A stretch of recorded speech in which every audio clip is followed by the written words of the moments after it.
In this video, we're looking at ordering numbers in fractions, as well as a little work with place value. So let's get the pen working here. So when you'll see something like this.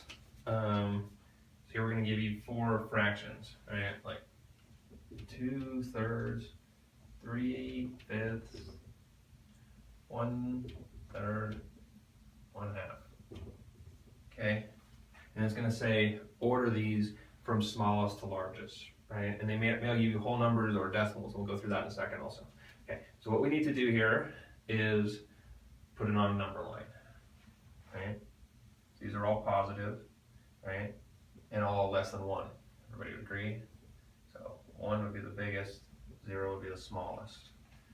Okay, now on a number line, it would be nice if we could just turn these into decimals.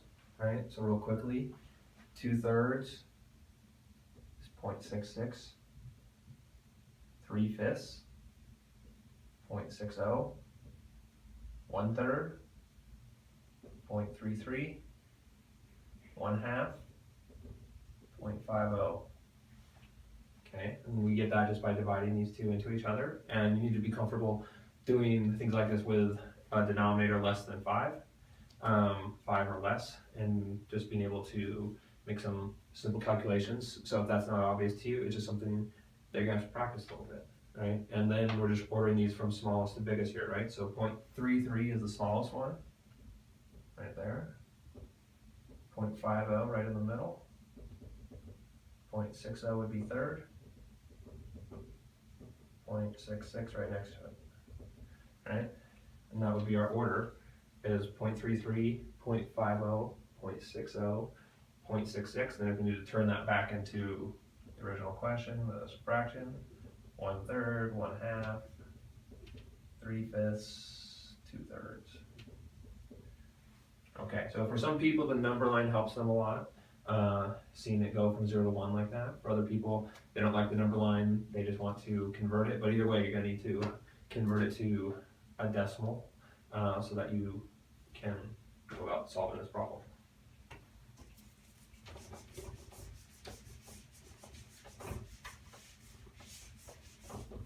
Okay.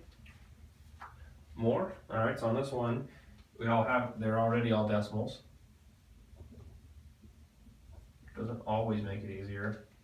It might. Okay, something like that. So we got 0.01. 0.001, 0.02, and 0.05.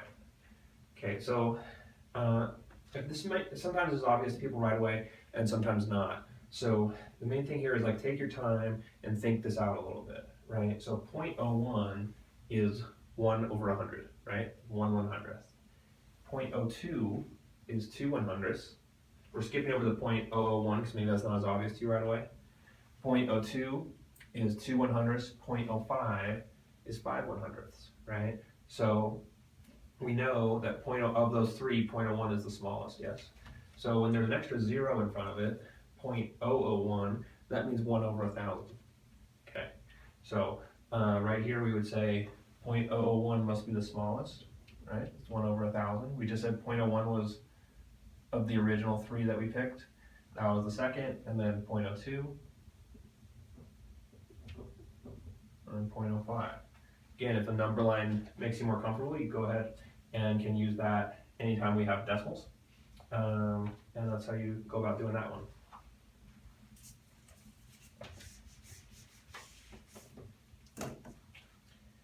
Okay, so one more. So this one will combine decimals and fractions. Okay.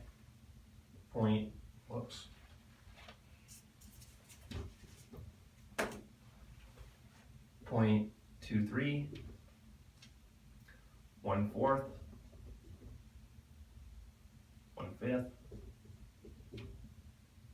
0.19. Okay, so our first thing is going to be converting 1/4 and 1/5 to decimal so we can compare apples to apples here, and then we can figure out which one's bigger, which one's smaller.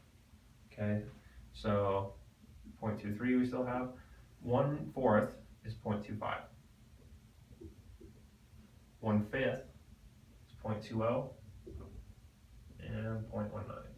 Okay, so from here it should be pretty easy, right? 0.19 is the smallest of these four, 0.20 is second, 0.23 is third, 0.25 is last. Okay, so those are the four.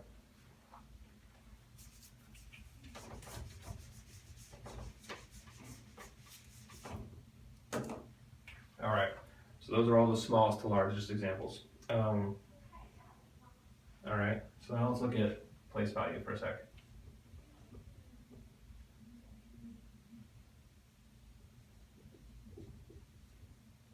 Okay, so we have 102.3658. So they could ask, really, I mean, they can ask whatever they want. They could say round off to the nearest tenth or hundredth or 10 or 100, right? And what does all that mean? Okay, so we just have to know what each of these digits represent. So we've got this decimal point. Going to the left, those are not the tenths with a THS, right? So with 102, right? Right there, that's the ones, the 0, 10s, hundreds, okay? And it could just keep on going. Like if there was a bigger number and it was 1,000 number, you know, then this would be thousands, right? Going to the right of the decimal, it is tenths with a THS, hundredths, thousandths, 10,000ths. Okay, so what would be an example here? Like what if it said round off to the nearest tenth, right? Then we look at this number right here, which is a 3, right? And so we would think, well, is it 102.3 or is it 102.4? Okay, so we see this 3, what depends on is the next digit, which is a 6 here, right? And if it's 5 or greater, then we round up, right? So in this case, if we're rounding to the tenths, we would get 102.4. Okay, what if it said round to the nearest 10, let's say, okay? Now examples, we have 102, right? So do we round up to 110 or do we round down to 100, right? And in this case, we have a 2, and we which is less than 5, right? And so we are going to go ahead and round down to 100.